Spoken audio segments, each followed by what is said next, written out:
Have you ever felt like an outsider? In the very family you married into, I have. For 23 years of marriage, I tried everything to be accepted, to become a part of my husband's family.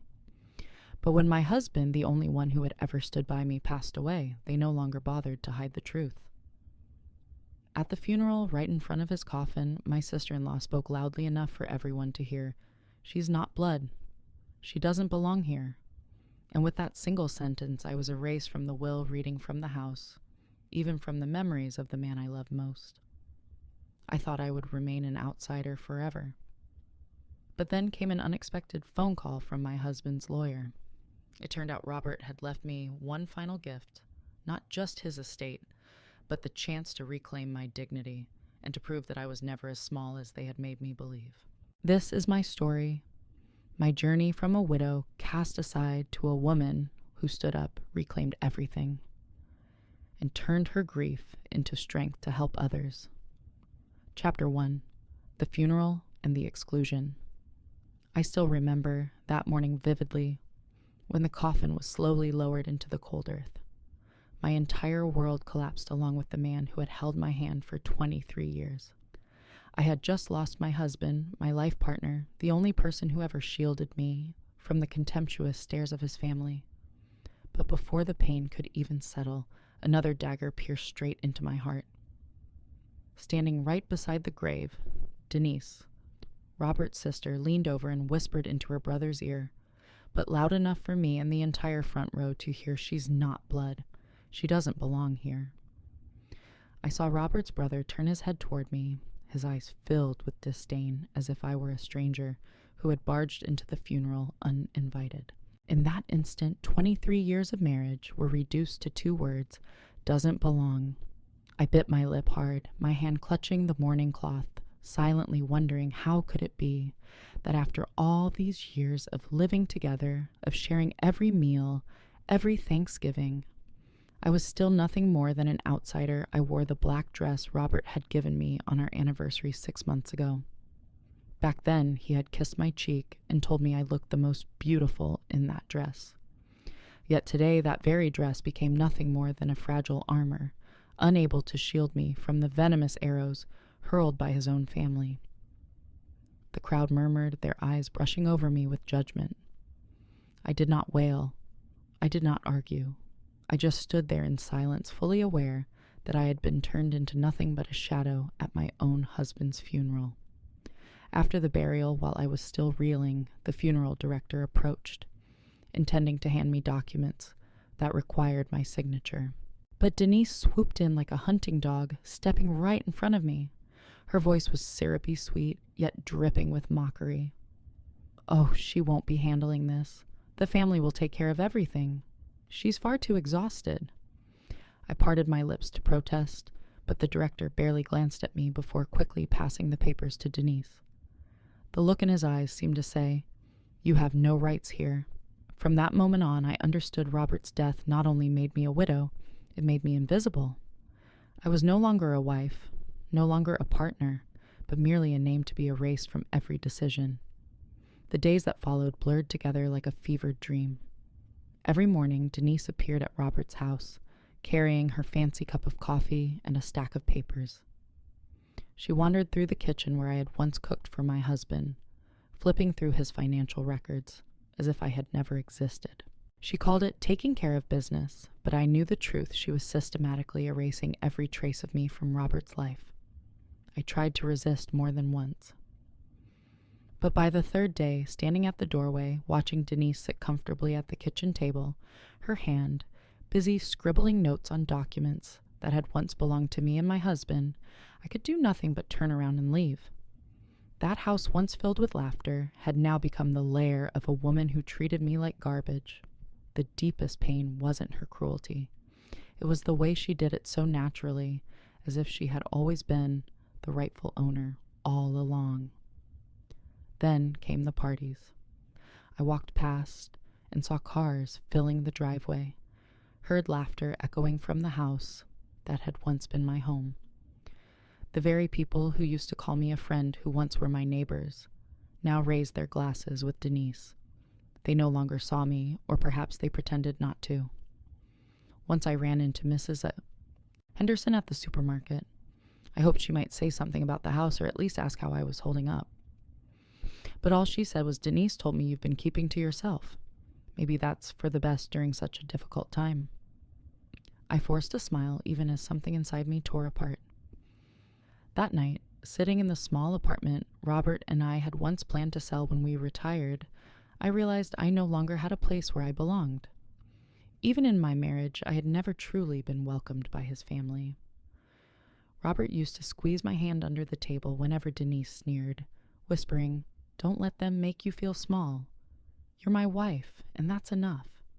But now he was no longer there to protect me, and when Denise called to inform me that I didn't need to attend the reading of the will because I wasn't blood, I could only remain silent. 23 years of devotion, and in the end I was pushed aside with one cold sentence.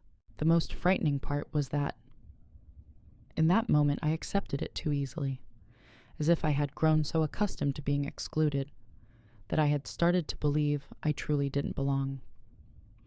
Chapter 2. The Invisible Days and Denise's Takeover of the House. The weeks after the funeral drifted by in a thick fog. I lived like an outsider, unnoticed, unacknowledged, and unasked after.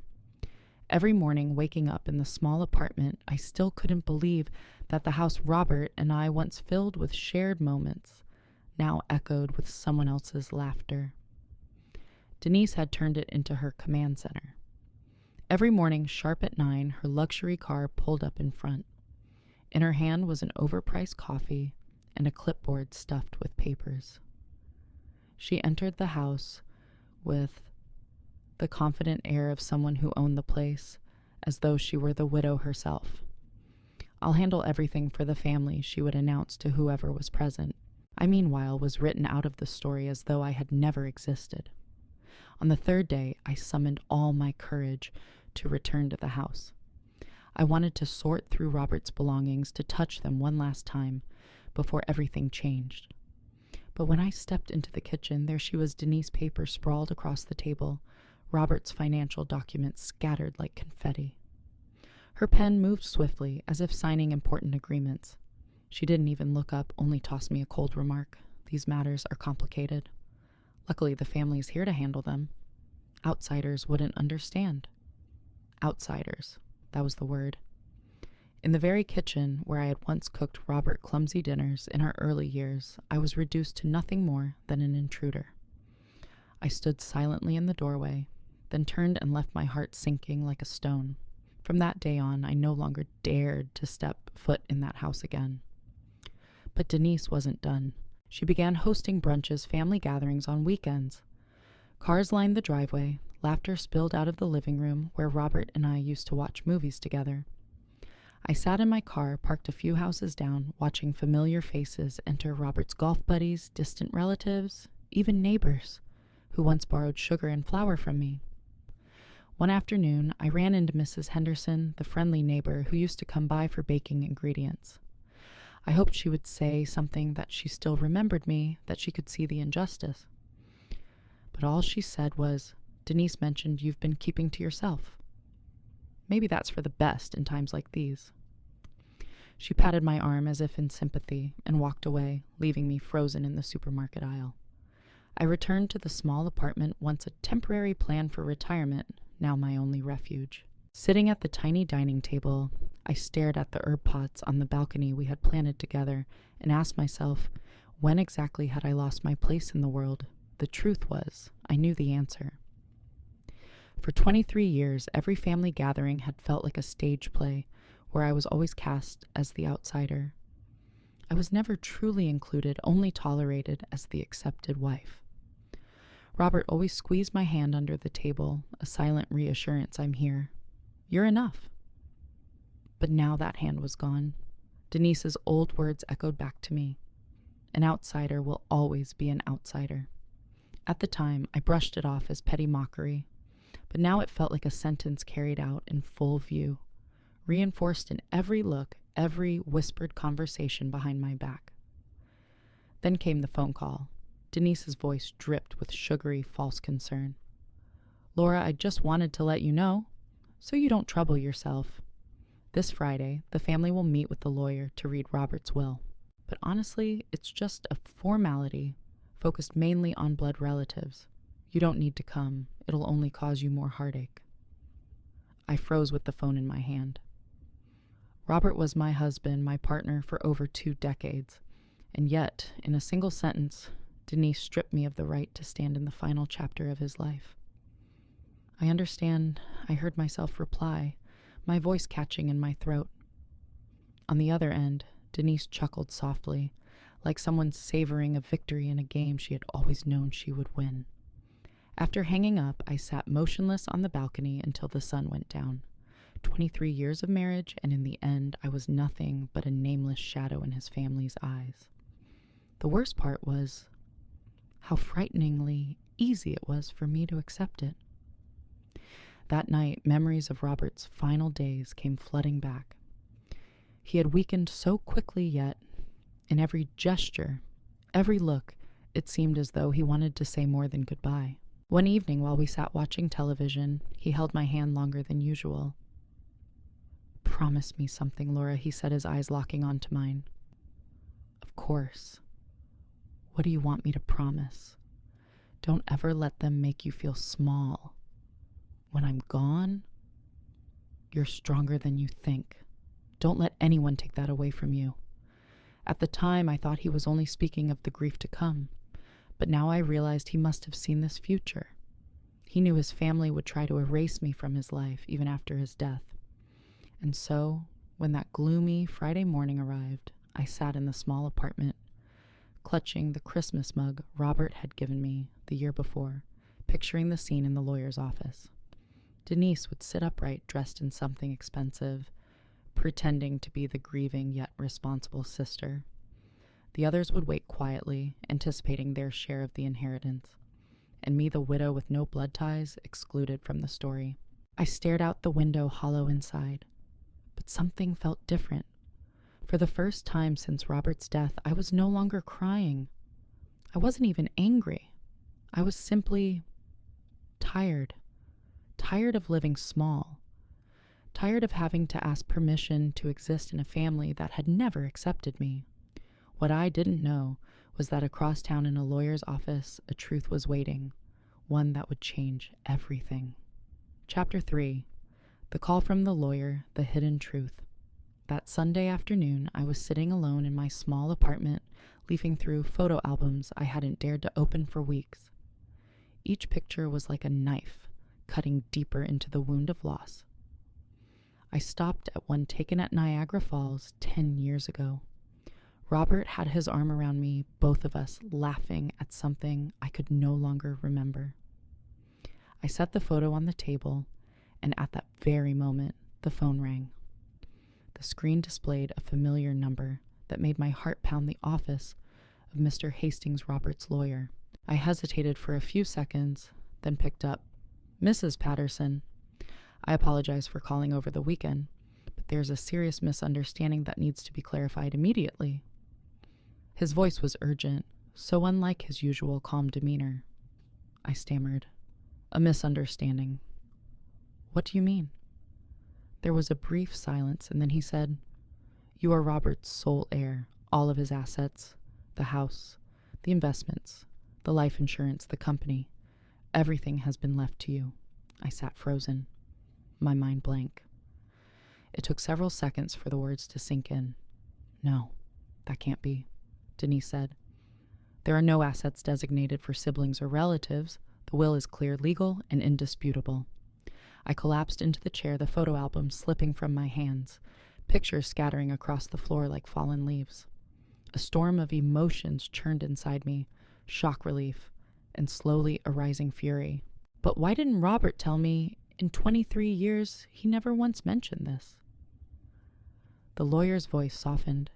He came to see me 3 months before he passed. He wanted it to be a surprise for you, but more importantly, he feared his family would make things difficult if they found out ahead of time. He emphasized that you needed protection even after he was gone. I trembled, tears welling up. Robert had seen everything I tried so hard to ignore: the contempt, the exclusion. He knew they would try to erase me from the family picture, and he had prepared for this day. He had loved me in a way deeper than any promise could express. I struggled to steady my voice. Then, why at the will reading on Friday did they say I had no right to attend? The lawyer hesitated, then sighed.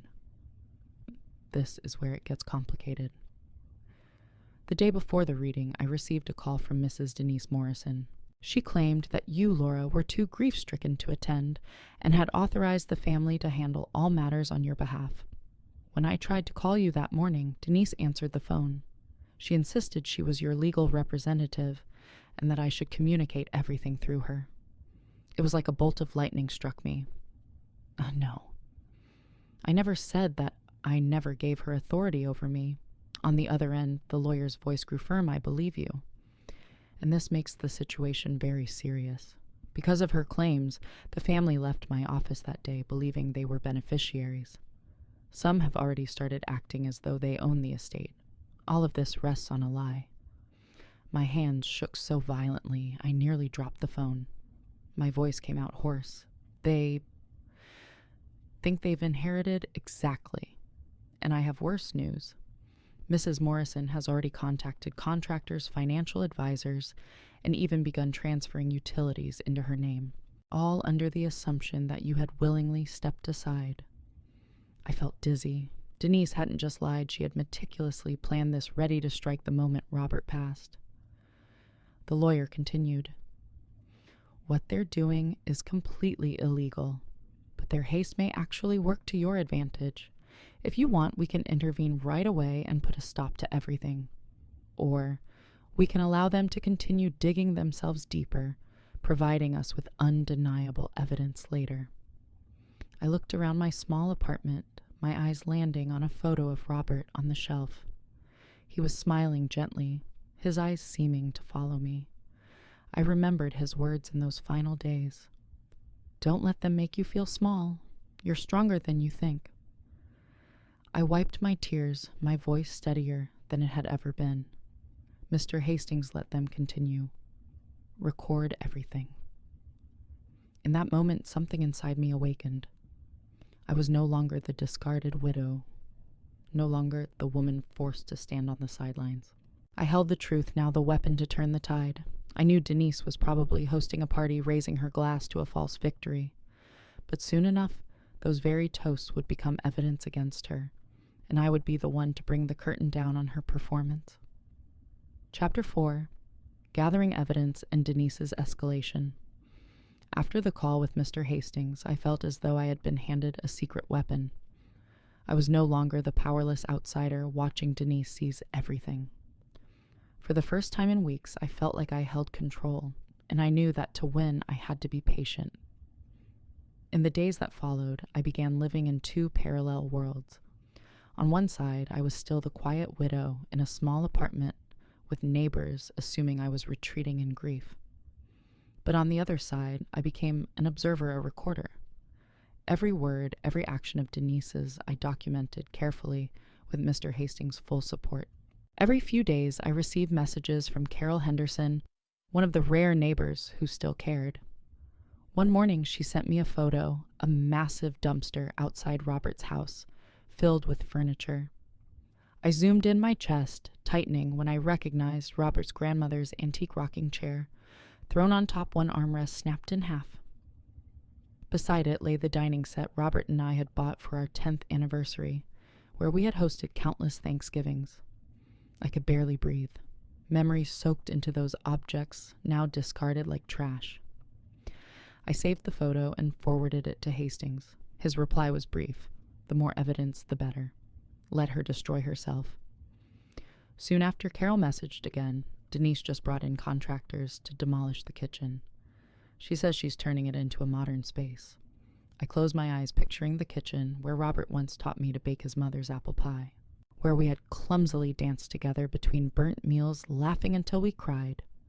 Now it was being torn apart by the woman who claimed the right to decide everything. I logged it all dates, times, contractor names, photos Carol provided.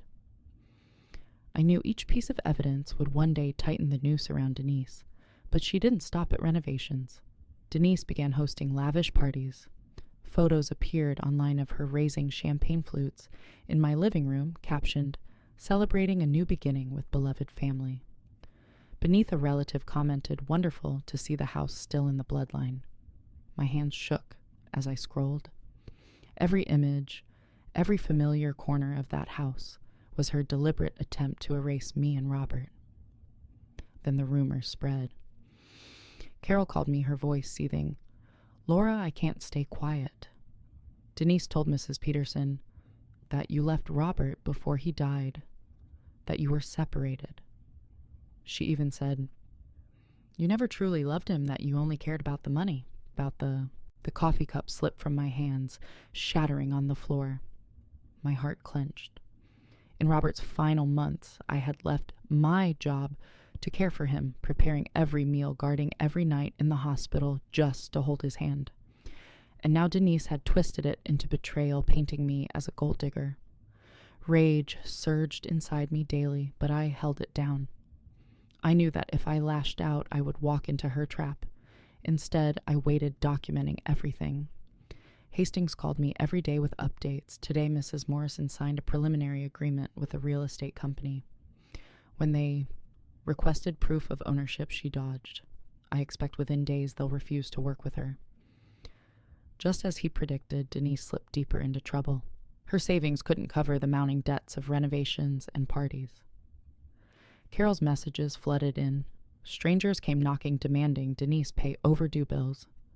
She screamed that everything belonged to the family, that she had the right. I stared out the apartment window at the quiet street below, wondering if Denise realized she was digging her own grave, or if she was too blinded by arrogance to see it. One evening, I received a package. Inside was a photo I had never seen before, Robert and I at last year's church picnic, his arm around my waist, both of us beaming. On the back in his handwriting, "To Laura, the strongest woman I've ever known. Never let anyone make you doubt it." I clutched the photo to my chest, tears streaming. Even in death, Robert was protecting me. I knew then this was no longer about property. This was a battle to defend 23 years of love, so no one could erase it with lies. The next morning, a text from an unfamiliar number appeared. "Laura, this is Janet, Denise's daughter. Mom said I should contact you about Dad's tool set in the garage. If you want it, come before next week, or else Mom will donate it." My hands shook with fury. Robert cherished those tools. They were heirlooms of his family. Denise knew that, and yet she was eager to discard them, to erase one more piece of our life. I typed back quickly, "I'll come get them." Janet's reply was icy. "Actually, Mom thinks it's better you don't put yourself through the shock. She'll handle it, donate them instead. Someone else will appreciate them more." Reading those words, I saw their game clearly, feigning concern while stripping away the last fragments of my memories. The following day, Hastings called again. "Denise has contacted 3 real estate firms, but all of them pulled out once she failed to provide proof of ownership. Word is spreading fast. She's nearly blacklisted from every reputable agency in the area." I smirked. Her arrogance was finally backfiring. But the fatal blow came from the neighbors themselves. Carol sent me screenshots from the neighborhood social group, a post from Denise, whining that I, the selfish widow, was sabotaging her rightful inheritance. Below, dozens of comments poured in. Laura was Robert's wife for over 20 years. Doesn't that make her family? Another added, "I remember seeing her at the hospital every day, while Denise barely showed up." Reading those lines, a spark of hope lit inside me. The truth was surfacing. Then came the unexpected call from Denise herself. Her voice trembled, stripped of its usual arrogance. "Laura, we need to talk. Things are spiraling out of control. Contractors are demanding money. The whole neighborhood is gossiping." "What the hell have you done?" I replied calmly. "I haven't done anything, Denise. It's just the truth." Her scream ripped through the receiver. "It should have all been mine. I'm his sister by blood. You're nothing you never were." I paused, then said softly, "Thank you for giving me one more piece of evidence." When I hung up, I knew the moment of open confrontation was approaching. All I had to do now was wait. Denise had bound herself in greed and lies, and soon everyone would see her for who she truly was. Chapter 5. The Public Confrontation and Turning the Tables.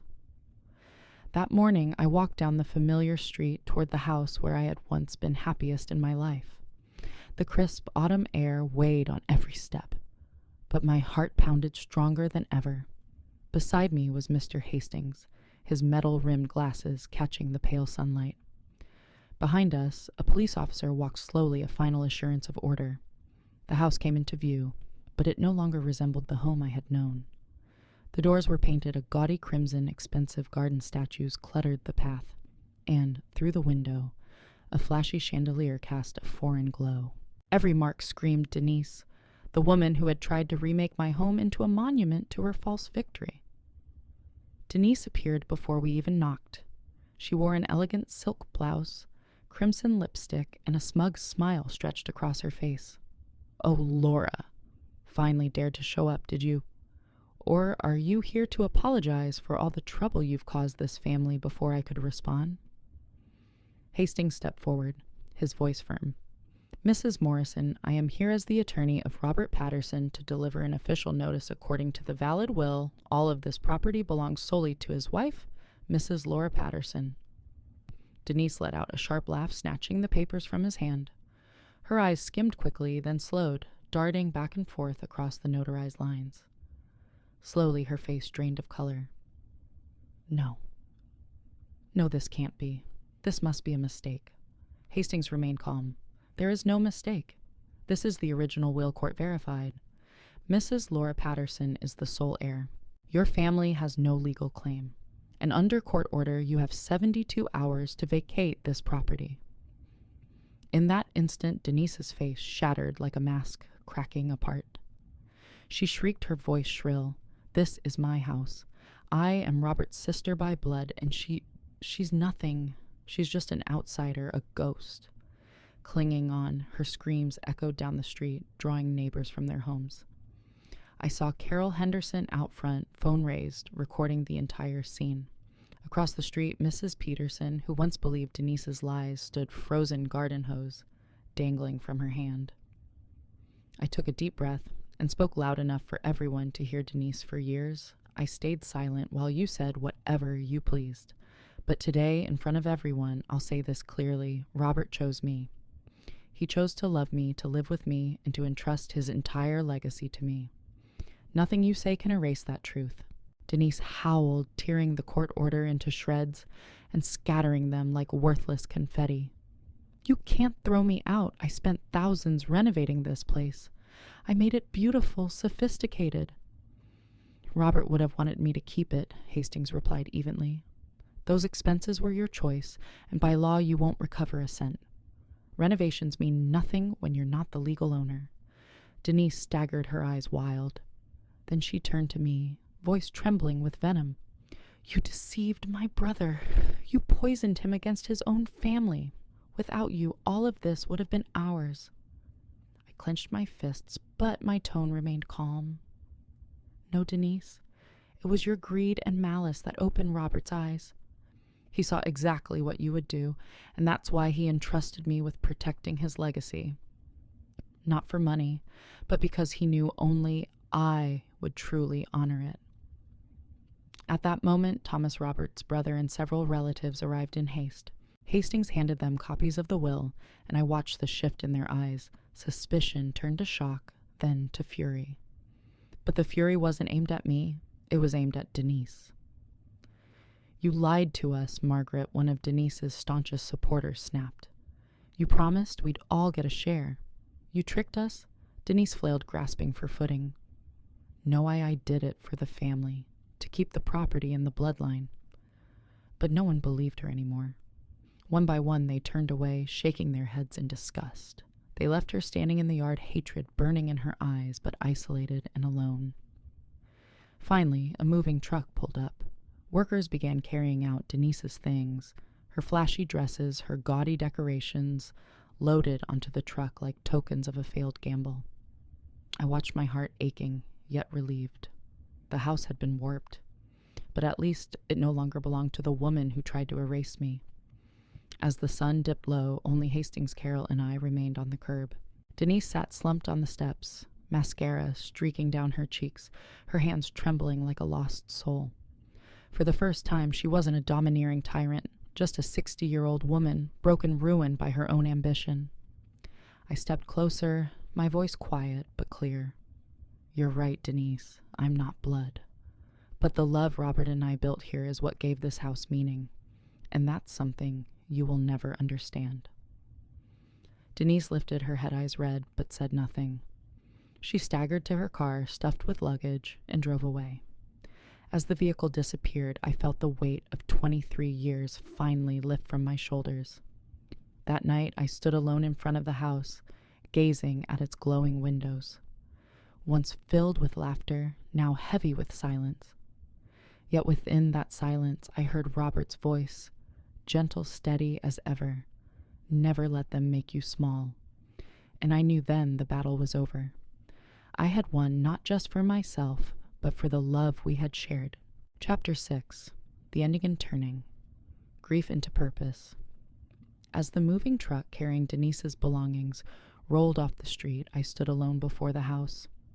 This place had once been our home, then a battlefield, and now it was back in my hands, exactly as Robert had intended.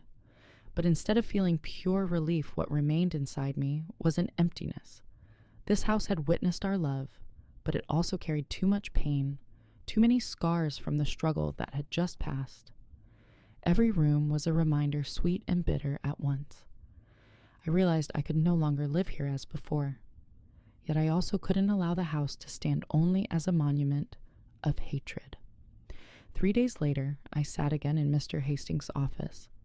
On the desk lay a stack of prepared documents.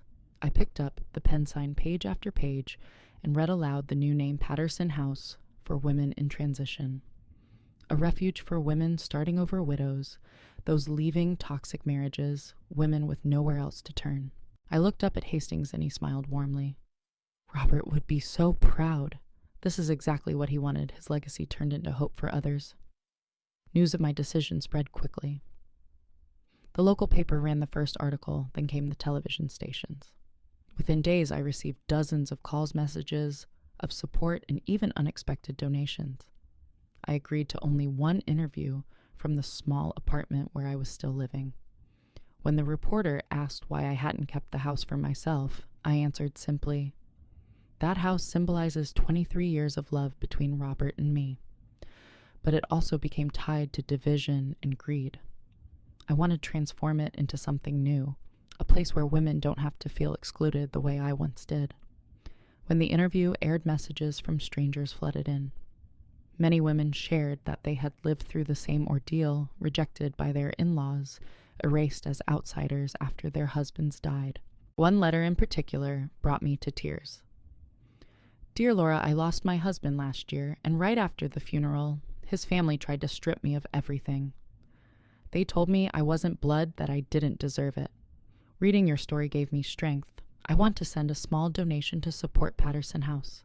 Thank you for turning your pain into hope." Every word soothed my heart. I understood then that my actions weren't just about honoring my life with Robert, but about speaking for countless women who had been pushed into the shadows like me. When the house was officially reopened, Thomas Robert's brother came to see me. His face no longer carried arrogance, only weariness and regret. "Laura," he began, "I want to apologize. We treated you so wrongly. We let Denise lead us, and we chose to believe the worst. But today, seeing this house, I understand why Robert trusted you." I stayed silent for a moment, then nodded. His apology couldn't erase the years of pain, but at least it proved that the truth had finally been acknowledged. The days of renovation passed quickly. Neighbors who once stayed silent now brought food, eager to help.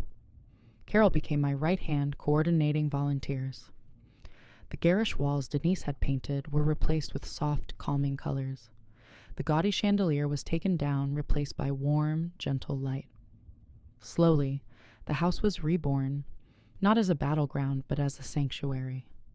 On opening day, I stood on the front steps beneath the newly unveiled sign, Patterson House. Before me were the first women moving in a young widow cradling her child, an elderly woman who had lost her home to hospital debts, 2 women recently escaped from violent marriages. They carried little luggage, but their eyes shone with hope. I raised my voice. This house once held love, then became a place of conflict and resentment. Today it begins a new chapter. Here women can rewrite their own stories with strength and pride. Applause broke out, some women wiping away tears. In that moment, I felt Robert was right there beside me, smiling as he always did whenever I was afraid. That evening, as the lights of Patterson House glowed warmly, I stood across the street, watching. Laughter and voices drifted from the kitchen, not the hollow noise of false parties, but the sound of genuine sharing. In that moment, I knew I had done the right thing. I touched Robert's old coffee mug and whispered, "Do you see, Robert, I didn't let them make me small." I found myself again, and I smiled, my heart at peace. As the lights inside Patterson House came alive, I knew Robert would be proud. The house that once began as the home of our love, then was twisted into a symbol of greed, had now been transformed into a sanctuary of healing for women in need of a fresh start. I was once called an outsider, told that I didn't belong. But in the end, I rewrote my own story. I don't need the approval of blood. My worth is defined by love, by resilience, and by the choices I made. If you're watching this and you've ever felt excluded, remember this. You are not small. True strength lies in your hands, and sometimes pain is only the beginning of a brand new chapter. And what about you? Which moment in this story made you feel the most satisfied, the most vindicated? Share your thoughts in the comments below. And don't forget to like, subscribe, and turn on the notification bell so you won't miss the next story here on Scarlet Vows, where every wound can be transformed into power.